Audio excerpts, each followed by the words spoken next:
Qısa vaxtda ibtidai icma quruluşunun öyrənilməsi. Alt paleolit.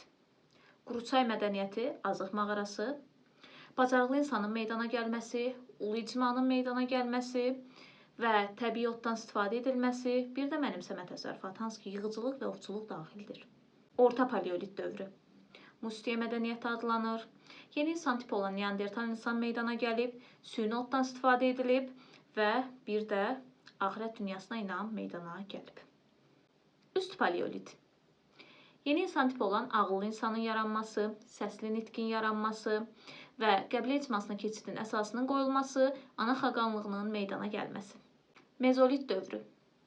Ox və kamanın ixtirası, mikrolit əmək alətlərinin meydana gəlməsi, heyvanların əhilləşdirilməyə başlanması, ilk əhilləşdirilən heyvan itdir və bir də istehsal təsərrüfatının meydana gəlməsi. Neolit dövrü.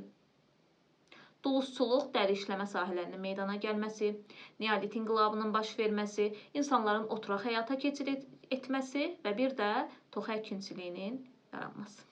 Eneolit dövrü.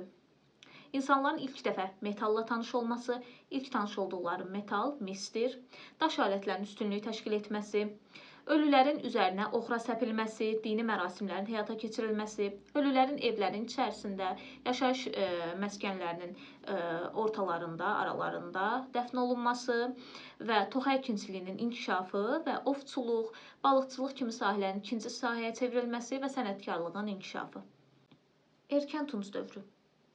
Toxa əkinçiliyinin xış əkinçiliyi ilə əvəz olunması, köçmə yaylaq maldarlığının meydana gəlməsi, ölü yandırma, kollektiv dəfn, birinci ictimai əmək bölgüsü, hansı ki, əkinçilik maldarlıqdan ayrılır, metal işləmə sahəsinin meydana gəlməsi, ana xaqanlığının ata xaqanlığı ilə əvəz edilməsi.